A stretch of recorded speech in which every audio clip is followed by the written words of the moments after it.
It was just over 50 years ago that Gerald Ford declared our long national nightmare is over. A lot of people feeling that way this morning. Welcome to the National Briefing. My name is Kelly Nash. Late last night, Donald Trump signed the bill to reopen the government after 43 days. So we're feeling good about ourselves and what lessons were learned here. But I don't know. First off, I think we got bipartisanship agreement. Together, Democrats and Republicans came together and in a unified single voice said the Democrats lost. That is a general consensus you're not going to find anybody disagreeing with. The Democrats completely lost. The Democrats want Chuck Schumer out. They're very upset that they lost. They didn't, blah, blah, blah, blah, blah. All right. Also, I think it's important that we remind ourselves because, one of the things that was lost in this, I believe, is where the Democrats were just before the shutdown. So let me take you to MSNBC. About 60 days ago, the Right Reverend Al Sharpton asked a very poignant question of his audience. A new Wall Street Journal poll shows Democrats getting their lowest approval number among voters in 35 years, with Republicans outperforming them by nearly 20 points. How big of a red flag should this be for Democrats a year before the midterms? And what can they do to improve their perception among voters? And now we have their answer. Their answer was, screw the airlines, screw the military, and screw the people on SNAP benefits. That is how the Democrats responded to that bad polling. I'm going to guess it's not going to get much better for them. All right, but there is a move on the left in order to go even further to the left. Now, John Fetterman was on the Chris Cuomo show on News Nation last night as well. He is, look, I edit these things for both Democrats and Republicans to try to help them get to the point quicker. So if you actually watch the clip of Fetterman, he doesn't say it quite like this because there's a lot of hemming and hawing in there. But if you listen to him, if you listen to the words, John Fetterman does not sound smart, but he is smart. It's just that he had a stroke. And so it makes his speech patterns a little awkward. So we tried to clean it up as best we can. We do this for all the guests. But here is John Fetterman on News Nation last night. I promise you, America's future and my party's future is not socialism or kinds of outlandish far left kinds of ideas. And it's been a year ago, after we lost the election, a lot of those parts and part of those ideas pushed our party over the cliff. And that's why we're in this situation right now. That's why we're firmly in the minority. And that's why we've lost control of the White House. So some people, if you think that's a solution, that's fine. But it's going to be a competition of ideas. And we know that's not going to prevail. Fetterman is dead on there. He is absolutely right when he's talking about it's a competition of ideas. Now, I pray that he's correct that socialism will never enter the American landscape. It's already gotten too far.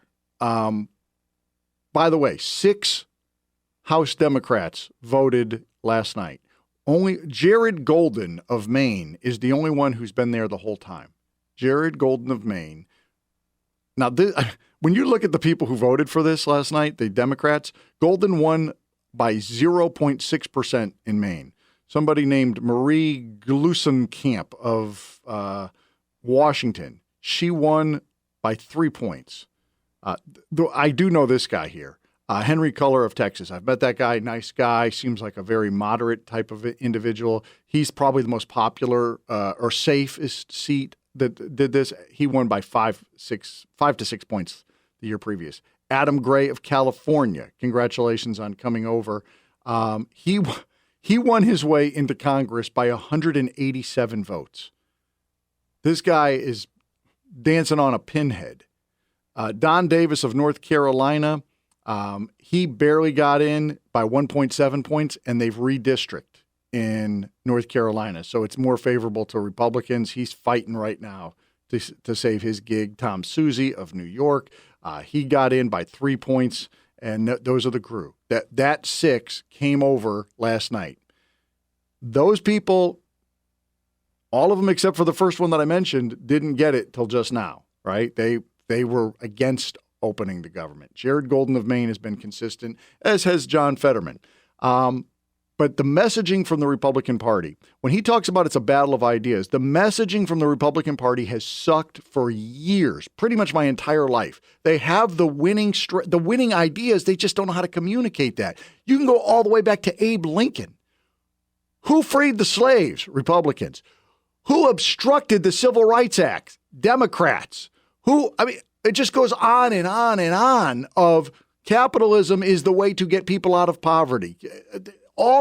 You want freedom? The Republicans are the ones that are giving you the freedom. You love abortion? Have all the abortion you want in your state. It's not a federal thing. You want to burn the whole damn city of Portland to the ground? Have at it, Hoss. That's your town. That's not my town. That's your town. But I can tell you this, you touch a federal building, you're going to prison. We're offering you freedom. If you love Antifa, be Antifa. Just don't do it on federal property. That's it. Back to last night. I call him Big Lots Obama, because if you wanted to buy an Obama but you couldn't afford the really sophisticated, smooth-looking brother, you end up with Hakeem Jeffries. Big Lots Obama explaining how we got into this mess. What we've seen from Republicans from the very beginning of this presidency is a my way or the highway approach. That's been the Republican philosophy. Jam your extremism down the throats of the American people. That's what we've seen from day one of this presidency. That's the reason why the government has been shut down by Republicans and Donald Trump for the longest period of time in American history. All right, he's projecting, or he doesn't understand what just happened, because it's not the Republicans were saying just keep doing what you've been doing, Democrats. You're the ones who started this. Let's just keep going what your plan was. This is your plan.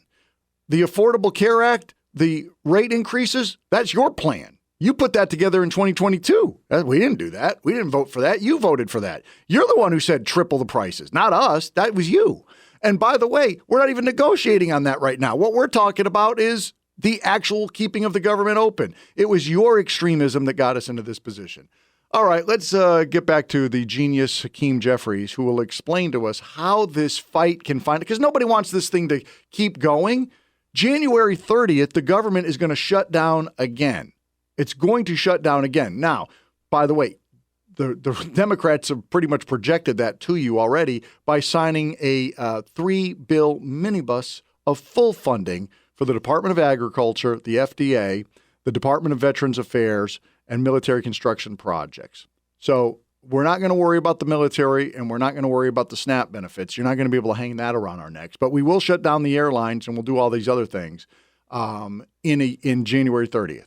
So we are heading towards another government shutdown unless, well, I guess Hakeem's got two options for us.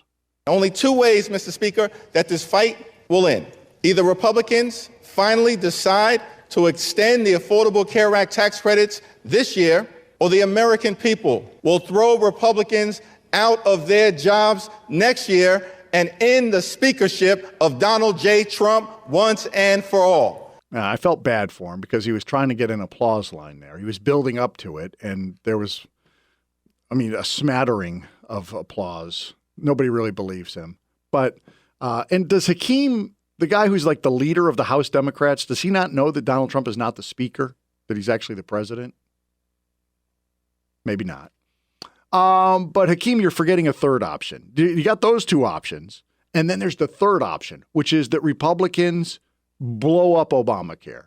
The thing has been a scourge on the American public for 15 years. We have suffered under Obamacare and diminishing competition, which has allowed for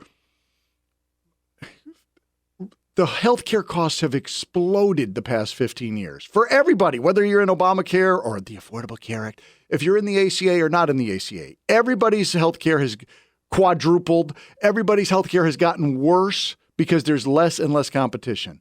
What if, and just hear me out, we reintroduce competition? What if We just said, you know what? We're going to have more doctors. We're going to have more competition. That will drive down costs and increase the quality of care for everybody. I know your goal was to get to the goal of the Democrats has always been, let's introduce enough pain into the American people that when we say, okay, we can let the pain off now.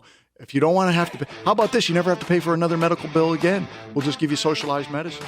Would you like that? You never have a medical bill? Of course the American people would take that deal. Or the Republicans can step up and fix it. Set my people free. Let's go ahead and blow up the Obamacare. Get Americans the health care they deserve.